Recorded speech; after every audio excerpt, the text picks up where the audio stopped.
नमस्कार। निर्भया के आरोपियों की फांसी किसी भी वक्त हो सकती है। हम जब ये वीडियो शूट कर रहे हैं आप शायद बाद में देखें और उससे पहले फांसी हो जाए। ऐसे में आखिरी इच्छा की बात कर लेते हैं। हम 5 ऐसे केसेस में फांसी से पहले की आखिरी इच्छा की बात करेंगे जिन लोगों ने ऐसा काम किया कि उन्हें फांसी देनी पड़ी। उनमें से 5 लोगों की आज हम बात करेंगे। सबसे पहले बात कर लेते हैं कसाब की। कसाब को आप सभी जानते हैं। 26/11 मुंबई हमले का आरोपी पाकिस्तान से आया था और आखिरी वक्त में उसे यरवदा जेल ले जाया गया जहां उसे फांसी दी गई सुबह सुबह।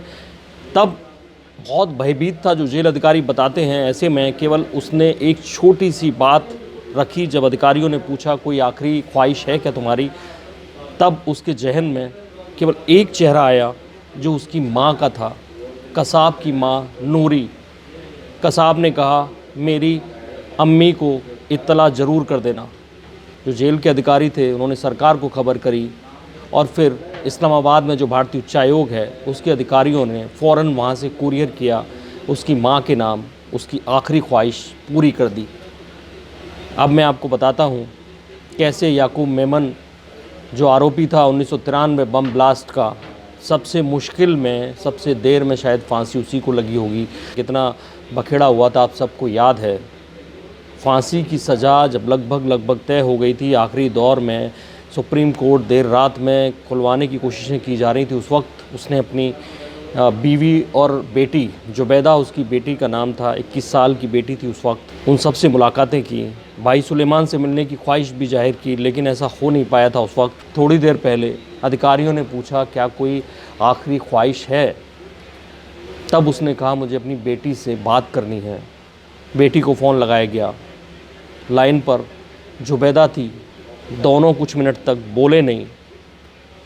फिर बात करनी शुरू की अपनी बेटी से याकूब ने और ये कहा बेटी मैं तेरी शादी बड़ी धूमधाम से करना चाहता था, लेकिन अब मैं उस वक्त रहूँगा भी नहीं।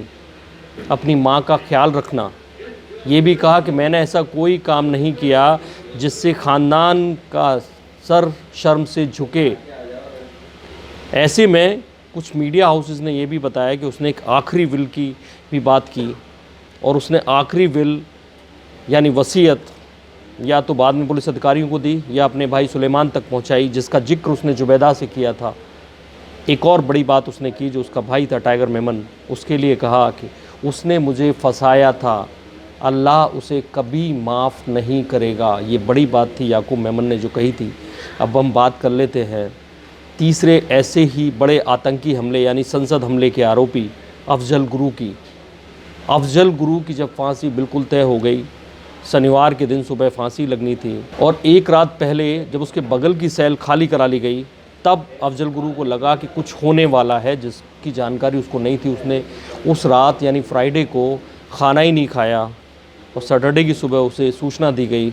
तब नहाया धोया, नमाज़ पढ़ी और आखिरी ख्वाहिश के तौर पर जब पूछा गया कुछ चाहिए क्या, तब उसने एक चाय का कप मांगा।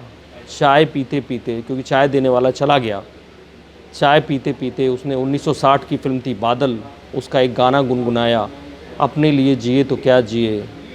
और उसमें गाने को गुनगुनाते गुनगुनाते वो कुछ सोचने लगा और उसके बाद उसने एक दूसरी चाय मांगी, एक और कप मांगा, लेकिन तब तक वो चाय वाला चला गया था। इस तरह से अफजल गुरु की वो ख्वाहिश, जैसे आखिरी ख्वाहिश माना जाए, ऑफिशियल रिकॉर्ड में नहीं है, तो वो पूरी नहीं हो पाई।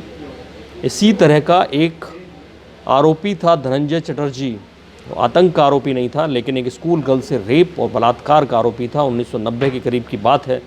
धनंजय चटर्जी पश्चिम बंगाल का रहने वाला था और उसको जब फांसी दी गई 14 साल बाद, जब उसे तय हो गया कि अब फांसी नहीं रुक सकती, तो आखिरी दिन उसने काली माँ की पूजा की और जेल अधिकारियों से कहा कि धार्मिक गाने बजाए जाएं। उसको एक रेडियो दिया गया, उसको मिठाई ला के दी गई, कुछ फूल दिए गए, काली माता की तस्वीर दी गई जहाँ वो पूजा करता रहा और तमाम धार्मिक मंत्र उच्चारण करता रहा और आखिरी टाइम पर वो गाने उसके लिए बजते रहे। एक और मीडिया हाउस ये कहता है कि उस वक्त उसने जो जेल में डॉक्टर थे उनके पैर छूने की इजाज़त भी मांगी थी। अब ये उन दोनों का रिश्ता क्या था, क्यों वो पैर छूना चाहता था और क्या वो इच्छा पूरी हो पाई कि नहीं, इसकी जानकारी नहीं मिलती। लेकिन हम पांचवें जिस आरोपी की बात करेंगे, बेसिकली ये 2 आरोपी थे।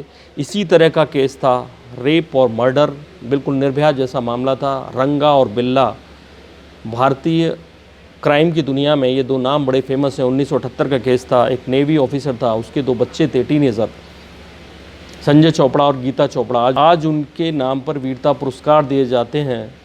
और ऐसे में वो दोनों भाई बहन पिता की कार, फिएट कार लेकर गए हुए थे। धौला कुआं के आसपास से वो कार गायब हो गई और फिर उस कार में कहीं पे पार्किंग में खड़ी मिली, उसमें खून मिला।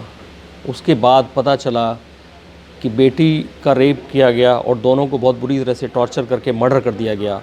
रंगा बिल्ला दिल्ली के जाने माने क्रिमिनल थे, दोनों को पकड़ा गया। इसमें रंगा और बिल्ला दोनों की अलग अलग नेचर थी। बिल्ला बहुत गुस्सैल रहता था, कुछ लोगों ने उसका इंटरव्यू किया। रंगा खुश रहता था और बार बार कहता था मर्द होकर रोता क्यों है। और लास्ट दिन रंगा रात भर लगातार जो बोले सो निहाल बोलता रहा, जबकि बिल्ला रोता रहा, सुबह भी वो रो रहा था।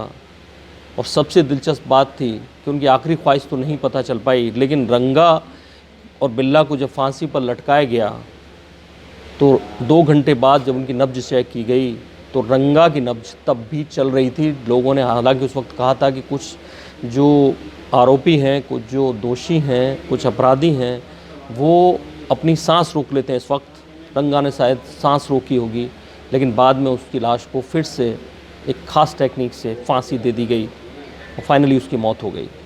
ये ऐसे 5 बड़े केस थे जिसमें हमने आपको बताया कि आखिरी इच्छा मरने वालों की क्या थी, वो पूरी हुई या नहीं हुई, वो आप सबने जाना।